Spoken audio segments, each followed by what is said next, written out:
2024 நாடாளுமன்ற தேர்தல் நடைபெற்று முடிந்திருக்கின்றது.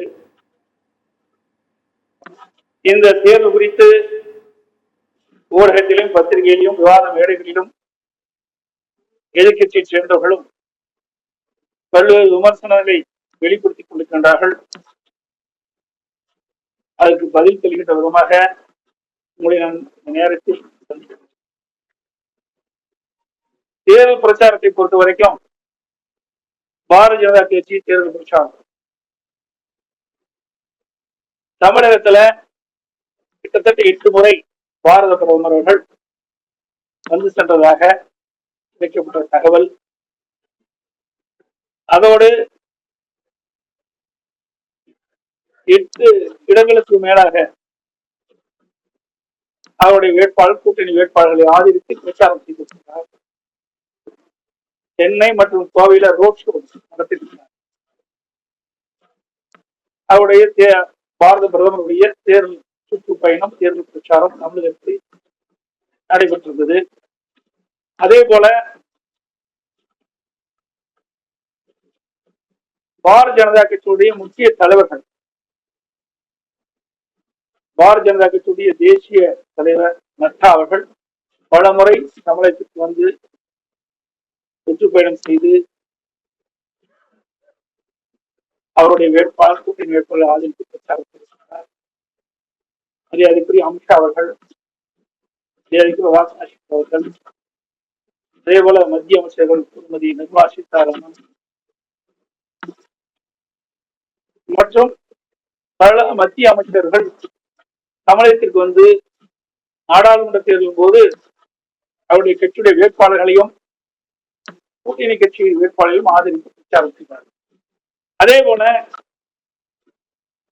பாரதிய ஜனதா கூட்டணி அங்கம் வைக்கின்ற பாட்டாளி மக்கள் கட்சியுடைய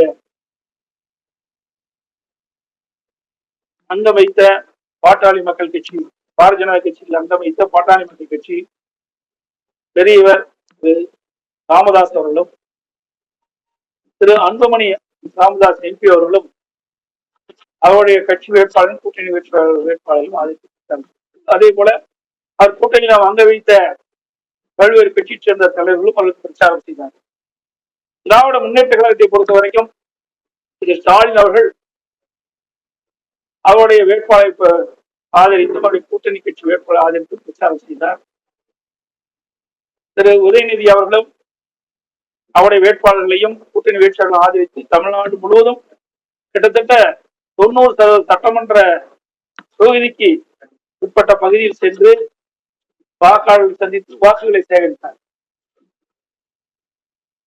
அவருடைய கூட்டணி திமுக கூட்டத்தில் அங்கம் வைக்கின்ற காங்கிரஸ் இந்திய கூட்டணி திரு ராகுல் காந்தி அவர்கள் இங்கே நடைபயணம் மேற்கொண்டார்.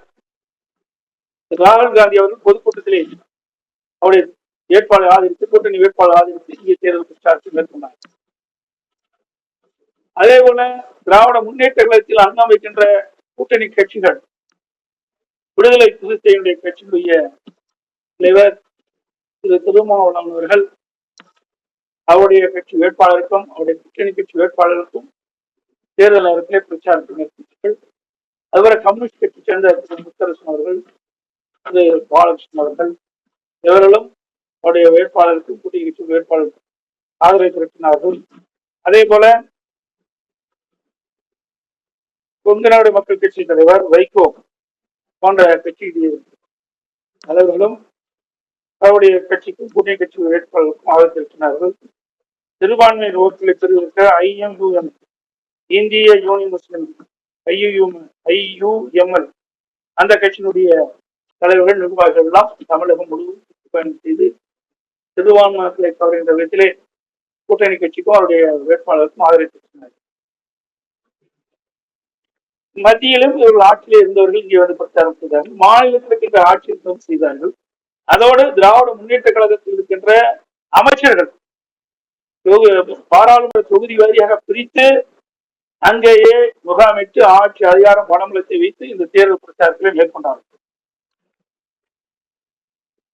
இதற்கிடையில் அனைத்து இந்திய அண்ணா திராவிட முன்னேற்ற கழகத்தை பொறுத்த வரைக்கும் நான் ஒருவன் தான் தமிழ்நாடு முழுவதும் எங்களுடைய அனைத்து இந்திய அண்ணா திராவிட முன்னேற்ற கழக வேட்பாளர்களையும் கூட்டணி வேட்பாளர்களும் ஆதரித்து நான் பிரச்சாரம் செய்கிறேன்.